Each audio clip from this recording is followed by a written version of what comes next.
is part of Africa, not metaphorically, not spiritually, literally, physically, geographically. Part of the land God gave to Israel touched the soil of Africa. And if that does not stop you in your tracks, then you have not been paying attention to what the Bible actually says about where this story begins and where these people actually come from. Now here is the second question, and this one has been argued, debated, fought over, and weaponized for centuries. Were the Israelites black? Were they white? Were they something in between? Because depending on who you ask, you will get a completely different answer. And most of those answers come from emotion, from tradition, from religion, and from pride. Not from the actual text, not from the actual history, not from the actual geography. So today, we are going to do something different. We are going to go straight to the source. We are going to go to the Bible.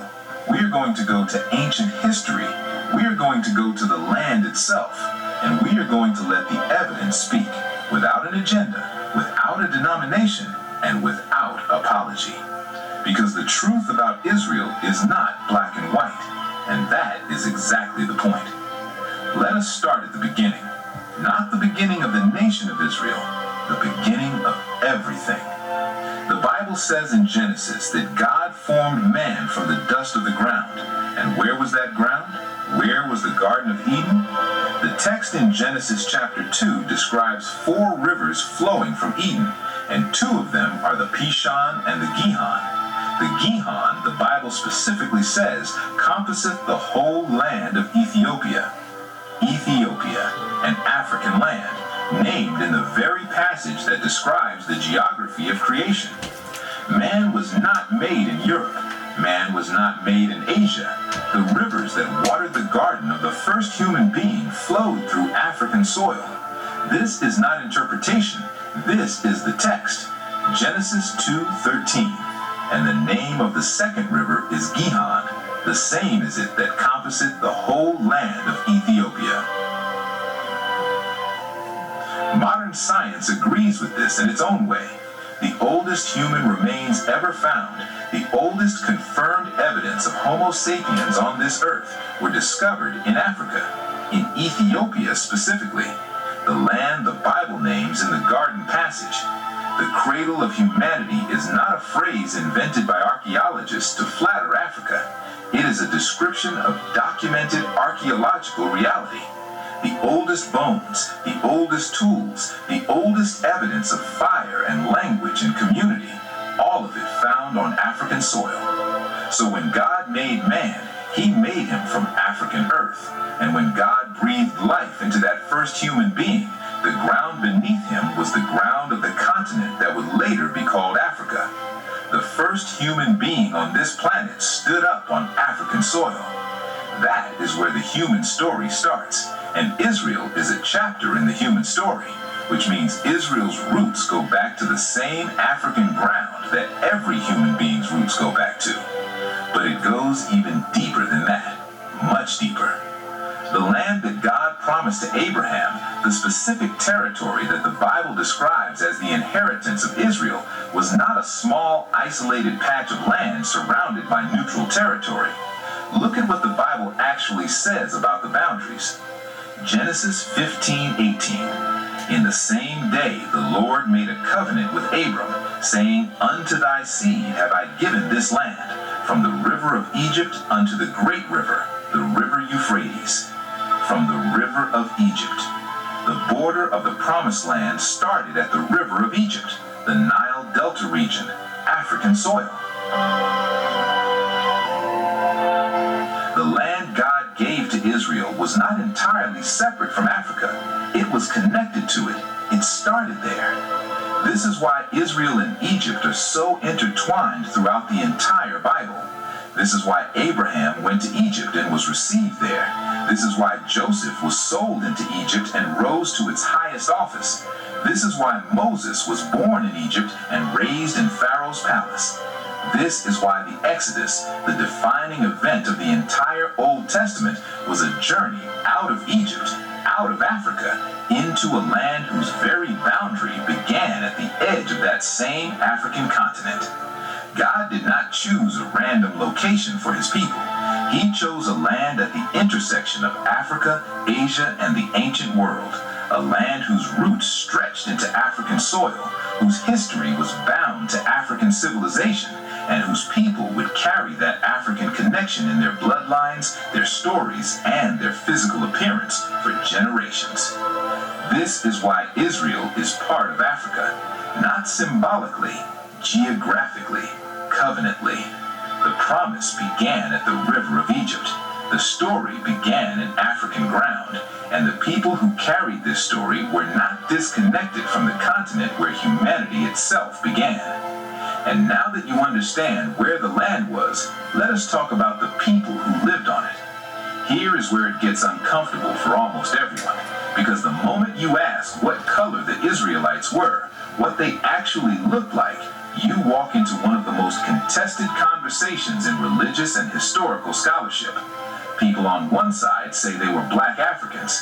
People on the other side say they were white or Middle Eastern. And both sides usually come with passion and very little precision. So let us be precise. The Bible uses a specific word to describe the appearance of several key Israelite figures. That word is fair. And almost nobody stops to ask what that word actually means in its original context, because once you understand what it means, the entire argument about Israelite skin color changes completely. The word fair in the biblical text does not mean pale white skin. It does not mean European complexion. In its original Hebrew and in its ancient usage, the word fair means ruddy. It means reddish-cheeked. It describes a warmth of complexion, a skin tone that shows blood beneath the surface, that carries color, that has life and tone in it. And that single word covers a range of skin tones that most people have never considered together. Dermatologists and skin scientists who study human complexion have identified what they call the fair complexion spectrum, and it contains 4 distinct types. Type 1 is very fair or extremely fair. This is the palest end of the spectrum, skin that burns easily in the sun, that shows veins clearly, that has very little melanin. Think of Northern European complexions, Irish, Scandinavian, pale British. This is one end of what fair covers. Type 2 is fair skin, slightly more color than type 1, but still light. This skin tans slowly and burns moderately. Still clearly a light complexion, but with slightly more warmth than the extreme pale. Type 3 is medium skin, and this is where the spectrum becomes interesting. Medium skin has genuine warmth. It tans well. It holds color. It sits in the space between clearly light and clearly dark. Think of Southern Europeans, many Middle Eastern people, lighter-skinned Latinos. This is still within the fair spectrum, but it is visibly a different appearance from type 1. Type 4 is olive or light brown skin, and this is the most important type for this conversation. Olive skin is warm, golden brown, earthy in tone. It tans deeply. It does not burn easily. It carries significant melanin while still not being what most people would call black or dark brown. Think of many Greeks, Turks, Egyptians, Levantine Arabs, Ethiopians of mixed heritage. This is olive or light brown skin. And this is what the Bible is describing when it calls David ruddy. Look at the text carefully. 1 Samuel 17:42. When Goliath looked at David before their famous confrontation, what did he see? The Bible says David was ruddy and of a fair countenance. Ruddy. That word in the original Hebrew is adamini, meaning reddish, reddish-brown, warm-toned. This is not a description of a pale white man. This is not a description of a dark black man. This is a description of a man with warm, living color in his skin, olive, sun-kissed, earthy. David spent his entire youth outdoors, tending sheep in the Judean hills under the Middle Eastern sun. He was a shepherd before he was a king. A man who lived outside in that climate, under that sun, does not stay pale. The sun does not negotiate. It deepens whatever color is already there. David's complexion under that sun with that lifestyle would have been a deep olive, what we're calling type 4, sun-darkened olive, warm brown, what some people would call bronze. This is the same man described as the most beautiful person in Israel, the most attractive, the most striking in appearance, and his striking appearance was this warm, outdoor, sun-deepened olive complexion. Now, let us go further back to Abraham and Sarah. Genesis 12:11. Abraham says to his wife Sarah before they enter Egypt, "Behold, now I know that thou art a fair woman to look upon." And then in Genesis 12:14, when the Egyptians see Sarah, the Egyptians beheld the woman that she was very fair. Sarah was fair, so fair that her husband was afraid the Egyptians would kill her to take her. So fair that when the Egyptians saw her, they noticed immediately. Her appearance was striking enough to reach Pharaoh's court. Now here is what most people miss about this passage. The Egyptians themselves, ancient Egyptians, were not white Europeans. Ancient Egypt was an African civilization. The people of ancient Egypt ranged from medium to dark brown in complexion, with significant African features documented in their own art, their own statues, their own paintings.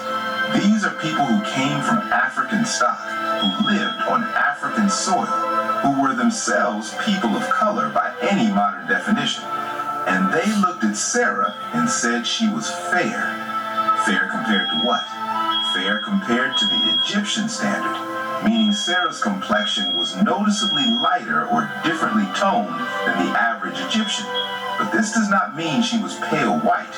It means she was on the lighter end of the Middle Eastern and Near Eastern complexion range, possibly a type 2 or type 3 fair, warm toned, lighter than the deep brown of the Nile Valley Egyptians, but not the pale complexion of Northern Europe.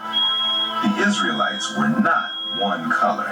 Sarah and David alone give you two different points on the fair spectrum. And this variety within one people is exactly what you would expect from a population living at the crossroads of Africa and Asia, mixing and interacting with surrounding civilizations for centuries. Now we come to Jesus, and this is where the conversation becomes the most charged of all.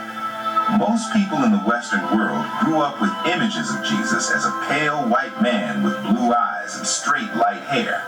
This image was produced in medieval Europe and reflects the European imagination of the divine, not the historical reality of a first-century Jewish man from Galilee. But then there is the other reaction, the claim that Jesus was black, that he was a dark-skinned African man. And while this claim comes from a genuine desire to reclaim history from European distortion, it also does not fully account for what the biblical text actually describes.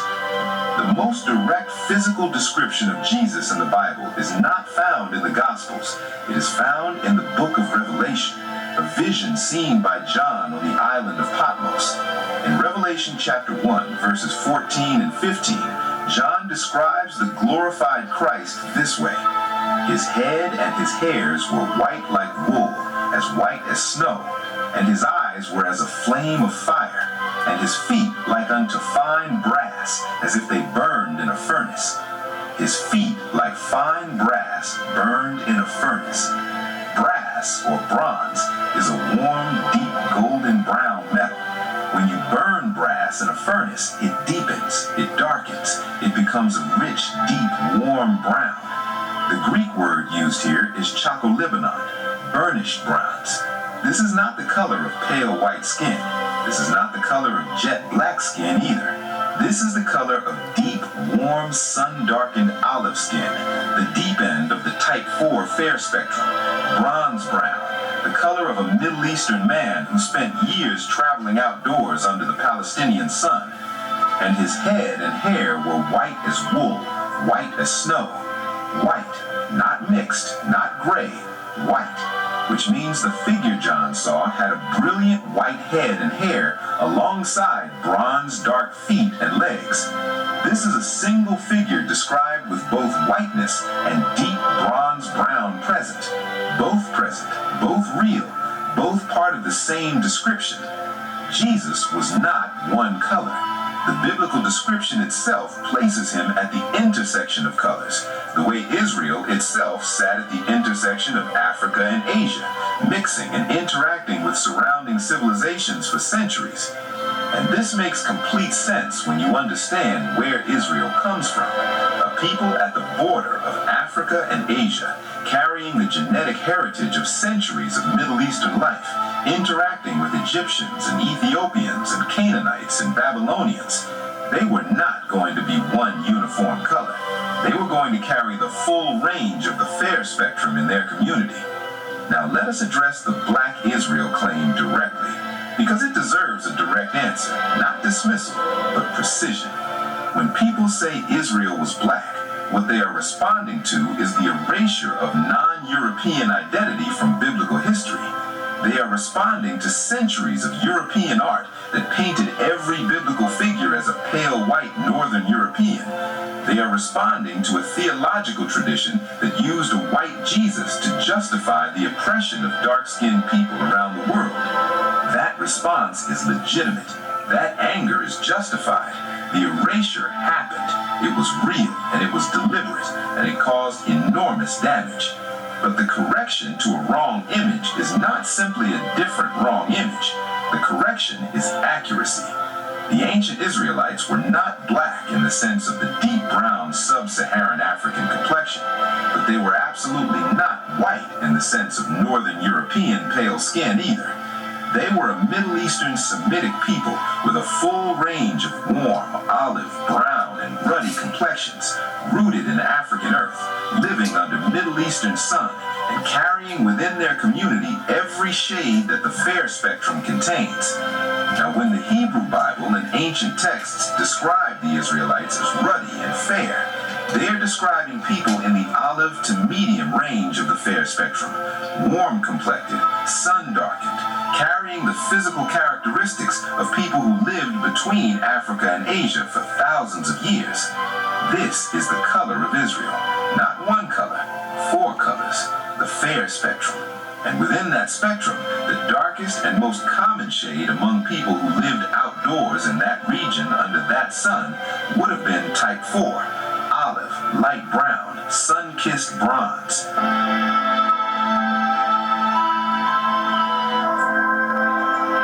The black they are talking about, the darkness they are identifying in ancient Israelite appearances, is type 4.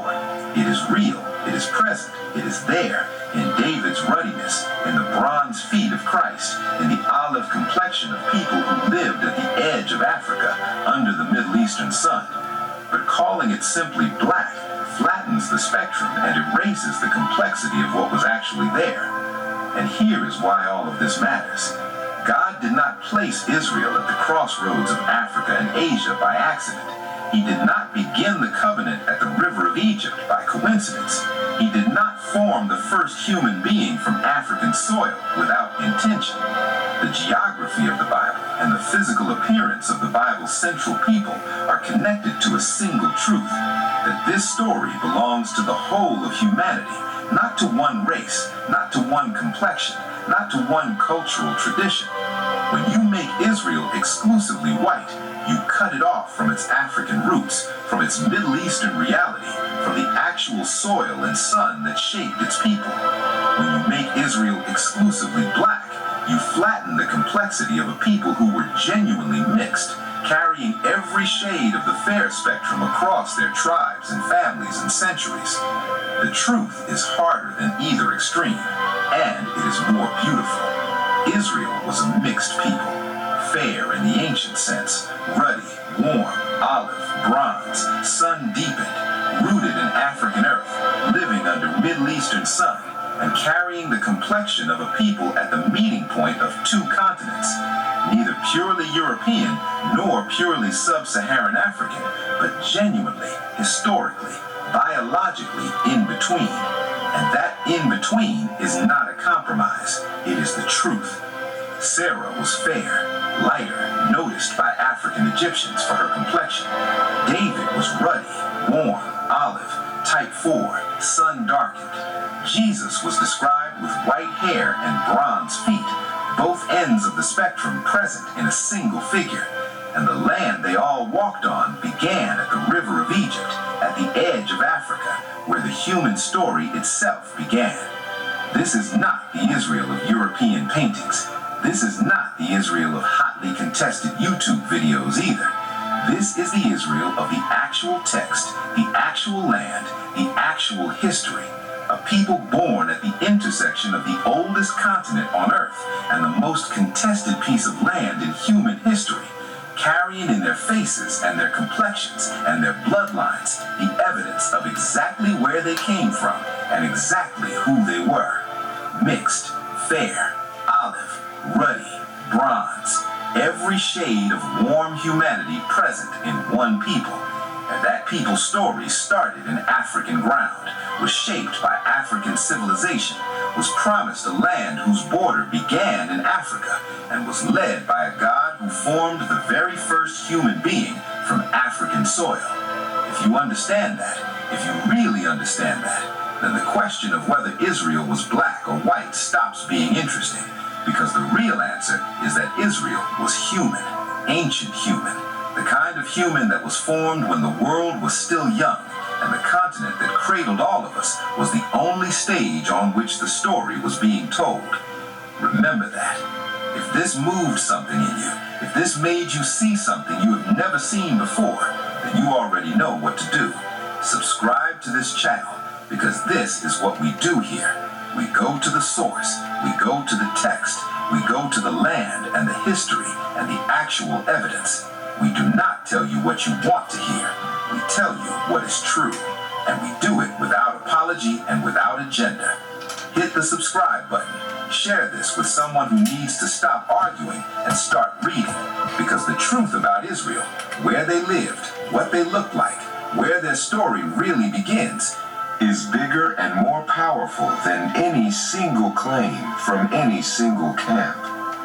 The land started in Africa. The people carried Africa in their complexion, and the God of the story formed the very first human being from African soil. That is not an argument. That is the record.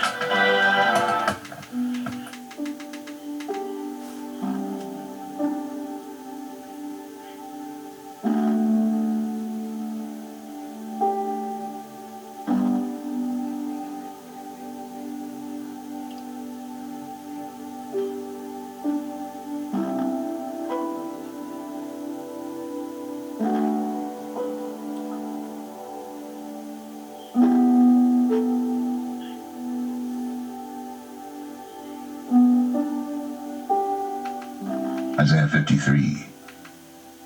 Who hath believed our report, and to whom is the arm of the Lord revealed? For he shall grow up before him as a tender plant, and as a root out of a dry ground. He hath no form, nor comeliness, and when we shall see him, there is no beauty that we should desire him. He is despised and rejected of men, a man of sorrows, and acquainted with grief. And we hid, as it were, our faces from him. He was despised, and we esteemed him not. Surely he hath borne our griefs, and carried our sorrows. Yet we did esteem him stricken, smitten of God, and afflicted. But he was wounded for our transgressions, he was bruised for our iniquities. The chastisement of our peace was upon him, and with his stripes we are healed. All we like sheep have gone astray. We have turned every one to his own way, and the Lord hath laid on him the iniquity of us all.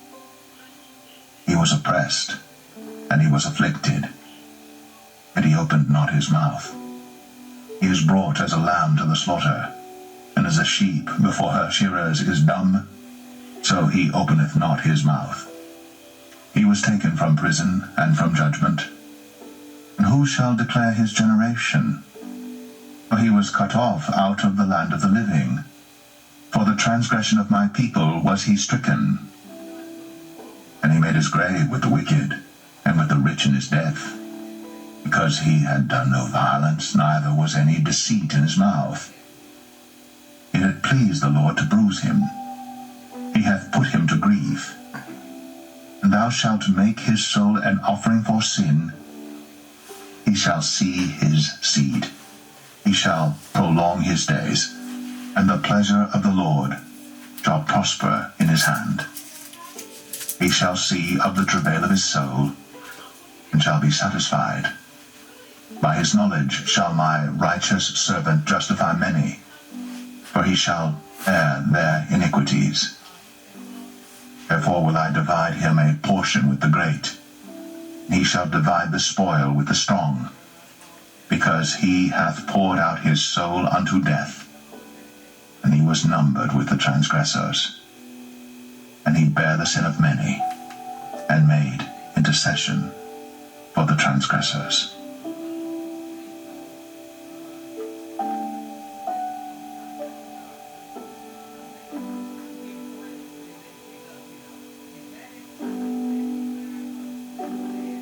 Psalm 14. The fool hath said in his heart, There is no God. They are corrupt. They have done abominable works. There is none that doeth good. The Lord looked down from heaven upon the children of men to see if there were any that did understand and seek God. They are all gone aside.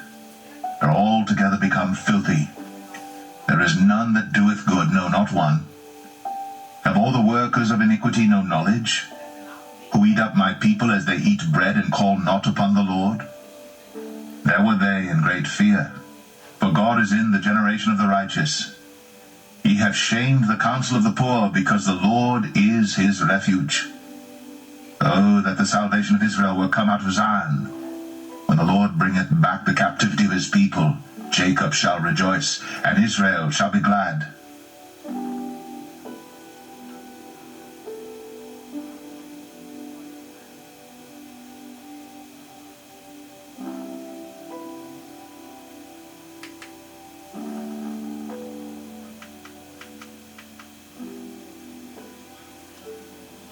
Psalm 120.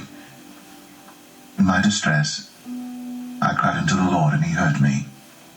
Deliver my soul, O Lord, from lying lips, and from a deceitful tongue. What shall be given unto thee? Or what shall be done unto thee, thou false tongue? Sharp arrows of the mighty, with coals of juniper. Woe is me that I sojourn in Mesech, that I dwell in the tents of Kedar. My soul hath long dwelt with him that hateth peace. I am for peace, but when I speak, they are for war.